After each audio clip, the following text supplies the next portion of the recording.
오늘도 살아계신 주님 앞에 그 은혜 아래에 살아갑니다. 다 같이 사도신경 하심으로 우리의 신앙을 고백하시겠습니다.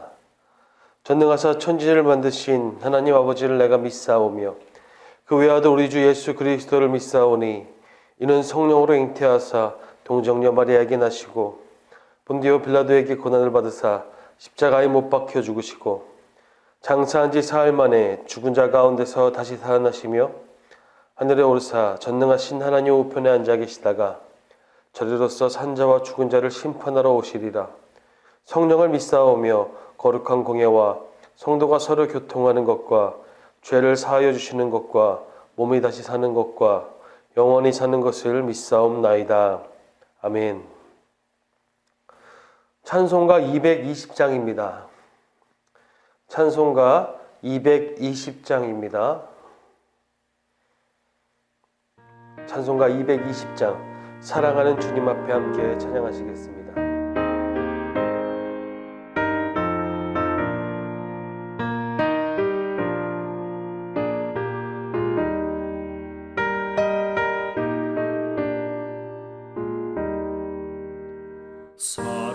사랑하는 주님 앞에 형제자매 한자리에 그 시련에 생각하며 즐거운 찬송 부르네.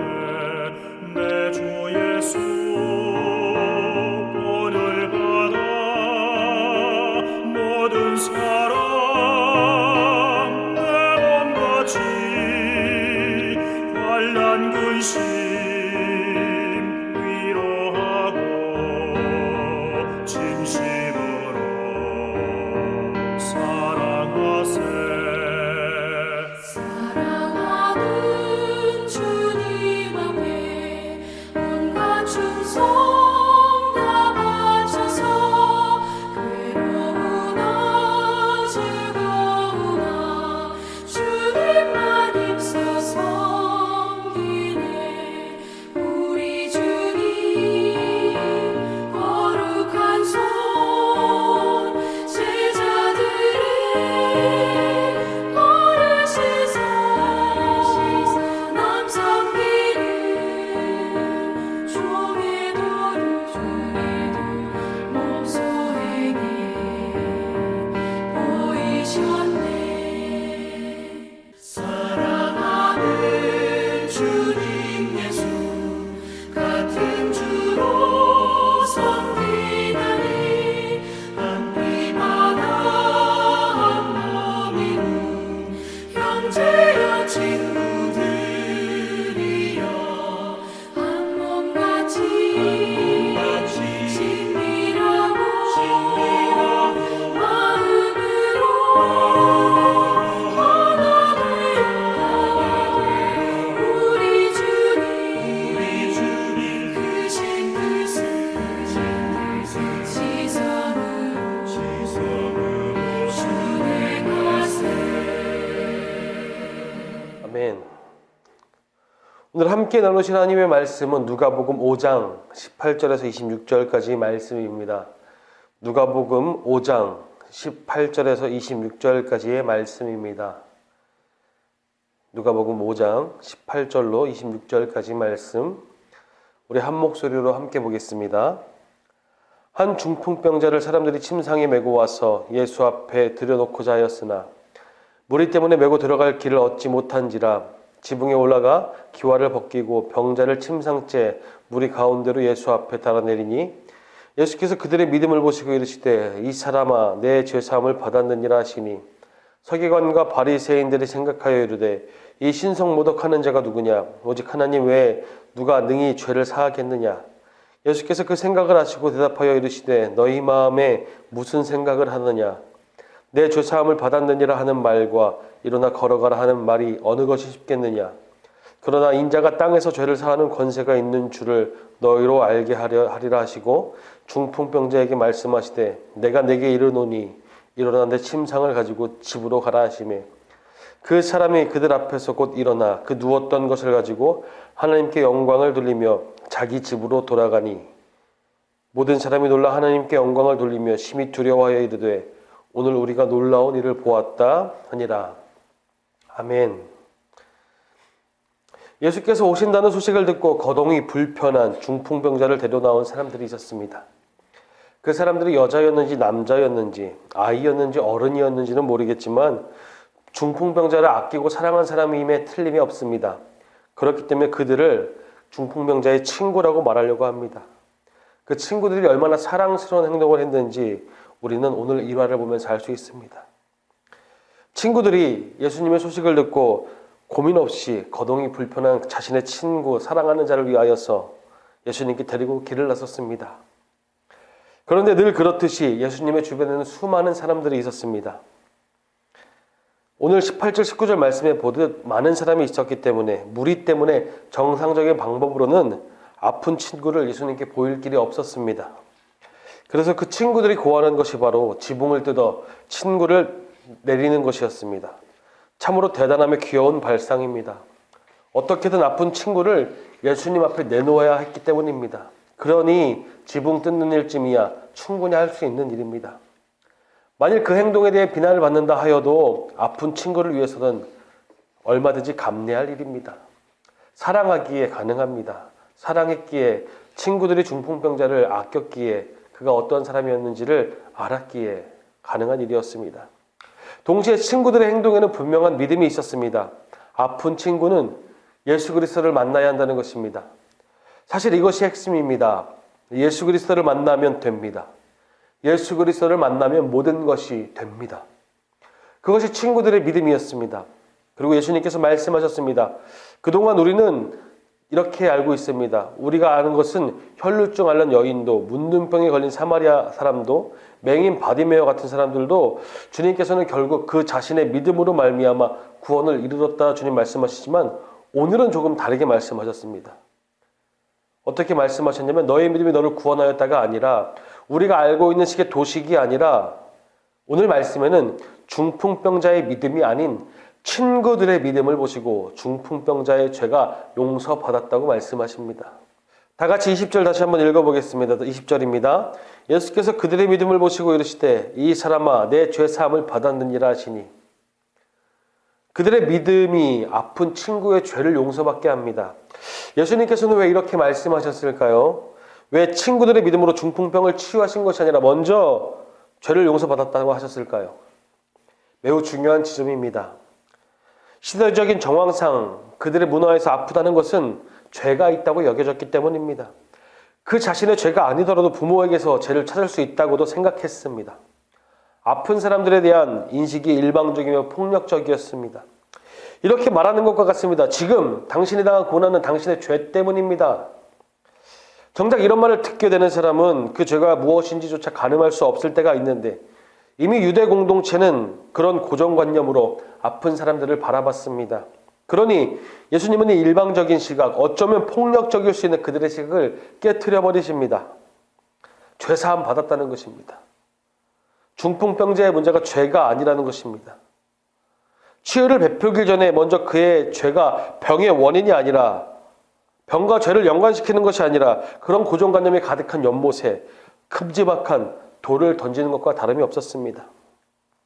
그리고 곧 반응들이 나타나기 시작했습니다.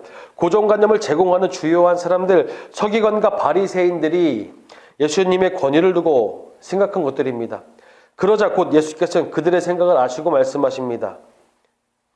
22절, 23절 말씀. 예수께서 그 생각을 아시고 대답하여 이르시되 너희 마음에 무슨 생각을 하느냐? 내 죄 사함을 받았느니라 하는 말과 일어나 걸어가라 하는 말이 어느 것이 쉽겠느냐? 상식적인 질문이며 그들의 고정관념을 향해 던지는 말씀, 그리고 의심하는 무리, 평가하는 무리를 향하여 예수 그리스도께서 자신의 정체를 드러내기 시작하십니다. 24절입니다. 그러나 인자가 땅에서 죄를 사하는 권세가 있는 줄을 너희로 알게 하리라 하시고 그때 말씀하십니다. 중풍병자에게 말씀하시되 내가 내게 이르노니 일어나 내 침상을 가지고 집으로 가라 하시매 그 누가 봐도 말로 죄를 사하는 것보다 중풍병자가 진짜 나음을 입어 걷게 되는 것이 더 드러나는 이적임을 알 수 있습니다. 그리고 그 역사가 바로 중풍병자가 일어남을 통해서 그 무리의 눈앞에 벌어집니다. 예수 그리스도가 하나님의 아들이시며 하나님과 동등한 권위가 있다는 것을 있는 그대로 보여주십니다. 중풍병자는 죄 사함 받았습니다. 그리고 곧 나음을 입었습니다. 그리고 그것에 모인 자들이 하나님께 영광을 돌리며 놀라운 일을 보았다 서로 고백합니다. 우리는 중풍병자의 친구들에게 주목해야 합니다. 그를 예수님 앞으로 데려다 주었던 친구들, 바로 그것이 공동체입니다. 우리에겐 그런 믿음의 동지가 있습니까? 우리는 생각해야 합니다. 내가 영적으로나 육적으로나 병들고 지치거나 힘들 때 나를 지탱해주는 공동체가 필요하다는 것을 여러분 아셔야 할 것입니다. 사실 우리에게는 이미 공동체, 영화교회의 공동체가 있습니다. 주어져 있습니다. 우리에게는 이 공동체로 말미암아 작게는 속회, 우리 믿음의 가정, 그리고 교회, 교육부가 있습니다. 그리고 우리가 그 공동체의, 그 속회의 일원이라는 사실을 잊지 마시길 바랍니다. 중요한 것은 내가 정말 그 공동체의 중요한 일원인가, 사랑하는 친구들 같은가라는 그 생각입니다. 예수님께서 말씀하셨습니다. 중풍병자의 믿음을 보신 게 아니라 친구들의 믿음을 보셨다고 말입니다. 이것이 중요합니다. 여러분은 중풍병자가 아니라 중풍병자의 친구 같은 사람들입니까? 그것이 참 중요합니다. 나는 과연 사랑으로 관계 맺고 살아가고 있습니까? 나는 사랑하는 일에 힘쓰고 있습니까? 사랑하기를 주저하지 않고 담대히 사랑의 근원 되시는 예수께 우리의 형제 자매를 이끌고 있습니까? 내가 중풍병자의 좋은 친구들과 같은 사람입니까? 이런 고민으로 주저할 것 없이 우리는 좋은 친구가 되기로 결단해야 합니다. 유대인들의 고정관념과 같이 아픈 자들을 정죄하는 시선을 멈춰야 합니다. 또한 서기관과 바리새인처럼 형제의 아픔을 향하여 무관하거나 형제의 위기에 대하여 방관하지 말아야 합니다. 마치 형제의 아픔과 위기가 그들의 삶의 당연한 결과인 것처럼 여긴다면 우리는 마땅히 회개해야 합니다. 마치 형제의 아픔과 위기가 나의 아픔과 위기가 되지 않는다면 우리는 문제가 있습니다. 공동체로서 문제가 있는 것입니다. 주님이 명령하신 사랑의 삶, 하나님과 이웃을 사랑하는 일에서 벗어나고 있다면 철저히 우리는 돌이켜야 할 것입니다. 중풍병자에게 나타난 역사는 예수께서 말씀하시듯 친구들의 믿음 때문이었습니다. 그렇다면 나의 믿음은 우리가 살아가고 있는 공동체에서 우리의 믿음을 통해 주님께서 어떠한 놀라운 일을 이루어 가실지 또한 기대할 수 있지 않겠습니까? 중풍병자의 친구들처럼 아픔을 끌어안고 슬픔을 위로하고 위기를 극복할 수 있도록 격려와 사랑을 베풀어야 합니다. 더 나아가서 우리 공동체가 처한 문제와 위기, 그 가운데 우리가 믿음으로 말미암아 그것이 극복되어질 수 있도록 여러분 기도하셔야 합니다. 우리가 살고 있는 영화교회 공동체 안에서 우리들도 중풍병자의 친구들처럼 책임 있는 사랑, 관심 있는 사랑, 애쓰고 수고로운 그러나 구체적으로 실제적으로 행동하는 사랑하게 되시기를 간절히 축복합니다. 그때 주님께서는 그 친구들의 믿음을 보신 것처럼 우리의 믿음을 보시고 이 공동체 가운데 세밀하게 역사하실 것입니다. 그리고 주님의 교회, 초대교회에 나타난 역사처럼 이 교회가 주님의 교회로서 오늘 본문에 예수 그리스도의 영광이 무리에게 나타난 것처럼 우리가 살아가는 이 땅 위에 하나님의 영광이 나타나며 구원의 소식이 들려지기 시작할 것입니다. 기억하십시오. 중풍병자가 있다면 우리는 중풍병자의 친구와도 같은 사람들이 되어야 합니다. 혹은 우리가 중풍병자와 같이 있다면 주님 앞에 뜻을 구하며 하나님이 이루실 일들을 기대해야 할 것입니다. 간절히 바라기는 여러분이 중풍병자의 친구들과 같은 믿음으로 세상을 구원하는 귀한 지체들 되시기를, 그런 공동체로 살아가시기를, 사랑하기에 조금 더 망설이지 말고 행동하시기를 간절히 축복합니다. 기도하시겠습니다.